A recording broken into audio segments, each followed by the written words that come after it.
क्या बस सही है। अस्सलाम वालेकुम। असांजी फिल्म जी शूटिंग थी रही है ज़िद्दी सारा ऐं ॿ फिल्मनि में कमु कयां थी। हिकु फिल्म जो नालो आहे सारा ऐं ॿी जी नालो आहे ज़िद्दी सारा। ऐं उबन पहाड़ियुनि सां त ख़ैर सां शूटिंग करे आया आहियूं। हाणे उबन शाह जे भरिसां असांजी शूटिंग हले थी। होॾे असांजो कैमरा हकम छाजो फाइट हले पियो ॾे ए आखिरी उस्ताद बाबू ना फाइटो है हशियत सुता है पेरन सा हशियत बाटा सड़या तुझे पिया मुंह हां ए मुंह ना हशियत मिट्टी में माना डाढो ख्वार दियाऊं हेॾे तेरे ए उस्ताद बाबू हेदो हे भावे तो ओ भयो यासीन जब्बार जी फिल्म आ, सारा जी फिल्म आ। अज रुगो जबलन जी चोटी ते चढ़ियल हुजण आसमान वारे जोड़ ते घुमूं पिया। अज एडो जब्बार वाह जो फिल्म कराई आ बाबू मस्तोई। अज पूरो जबल वडे में वडो ही आ जे उन ते चढ़ी आऊं। असल में मसलो या जो घणो गलाए दो नी चे पे फाइट कनम फाइट में बीठो आ चे गर्मी आ मुजा पैर दा सड़न बीठो न तो भगो जो वे तो और वाकई गर्मी ॾाढी आ।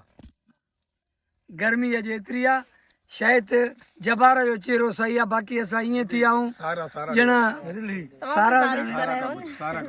सारा तू ॻाल्हाए जी बिल्कुलु। ऐं बाबर ऐं डायरेक्टर बाबू मस्तोई इन्हनि ॿई फाइट कयो आहे।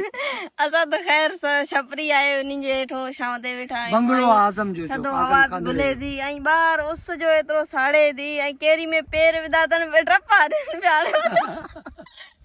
जंग न असल में छा आहे ट्रेनिंग करनि था। मूं हर हमेशह जॾहिं बि कमु कयो आहे अलाह खे संभाले कमु कंदो आहियां।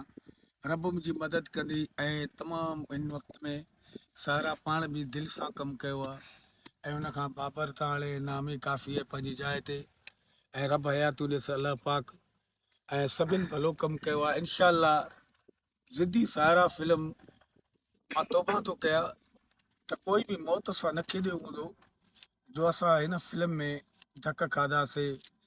जेके असां तकलीफ़ूं आयूं जबलनि पहाड़नि ताईं का बि अहिड़ी गुंजाइश कोन छॾीसीं। इंशाअल्लाह दोस्त पसंदि कंदा ख़ुदा कंदो असांजी फिल्म कामयाबी दे रब कंदो। ऐं कैमरामैन जो बि तारीफ़ कयो वॾो महिनत करे थो। कैमरामैन उस्ताद शकील उस में ॾुख में जबलनि में पहाड़नि में जिथे किथे गॾा वात मां इनकार नथो निकिरे। नाम ई काफ़ी आहे। मेहनती बि छोकिरो आहे ऐं शौक़ बि अथसि ऐं जोश बि अथसि। केड़ो आहे कैमरामैन ही आहे तो वेठो आहे मौला जंहिंखे किलो रत जो गिटनि में सड़ो छामाणियल आ इहो आ। भाऊ इहो नक निकिरी आयो बाक़ी हाल कोन दादा। वो इन 11 गिलास पानी जा छो पीता है मुझे 11,000 बिजली ते चढ़िया दोस्तन पाण में यानी वेठा आहियूं पाण में हंसी मजाक हले थी असल में हकीकत इहा ॻाल्हि आहे त हिन फिल्म में वॾो ग्लेंजर आहे उस्ताद बाबू पंहिंजी हिन उमिरि जे हिसाब सां इहो तक़ाज़ा न आहे त फाइट करे पर वाकई हकीकत इहा आहे त हिन में कंहिं क़िस्म जी को ख़ुशामद आहे। जेको उस्ताद बाबू हिन फिल्म में असांखो कमु वरितो आहे या हिन एज में अची जेके हिन पाण एक्शन ॾिना आहिनि इनशाअल्लाह तव्हां ॾिसंदव त तव्हां पाण चवंदव वाकई सुठी महिनत उस्ताद बाबू कई आहे।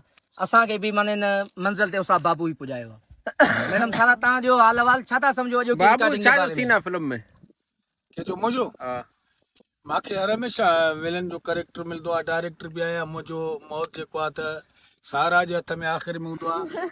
ख़बर न आहे अलाए छाजे लाइ आहे बि मुंहिंजी शागिर्द आहे बचो आहे पर बेदर्दी सां आख़िर में हर फिल्म में मूंखे मारींदी आहे। पर वरी मूंखे ख़ुशी थींदी आहे त पंहिंजे बचनि जे हथ मौत आहे की धारियुनि जे हथ मौत नथो अचे पियो। ओके अबा मां बि बचो आहियां मां चवां थो साथ मोदी अच मूंखां नथो मरे चए त मां तो मरे तू पाण मौत लॻो पिया तो हीरो केड़ा सारा अचनी मुझे मौत खे केरु मारी तू पाण मौत हिन फिल्म जी असांजी हीरो बि आहे हीरोइन बि चऊं हीरो बि चऊं सारा आहे जब्बार भी आहे ऐं जबार बि आहे। पर वॾी ॻाल्हि थी आई तो ॿुधायां जबार केड़ो रे जब्बार तो पाण ॻाल्हाए तमामु प्यारो दोस्त आहे। मागे मां तो के ज़ाहिर किया जबार तमामु असांजो जिगर आहे। हे तो जब्बार सारा जबार गर्मियुनि में काफ़ी है सिंध में खुशामद न आहे जहिड़ी मोहबत इख़लाक सारा मूं तो असांखे मिले। असांजो बच्चो आहे न्याणी आहे। चाय पीतो चाय पीती हाणे के रस के खाऊंदा ये एकड़ो बच्चो आहे ॾिसो चाय पी करे पो के जबार भूख लगी है लाई।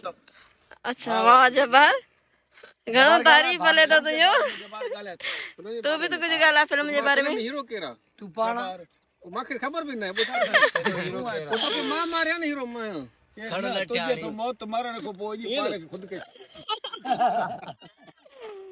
जियो करे ओके बाय, अल्लाह हाफिज।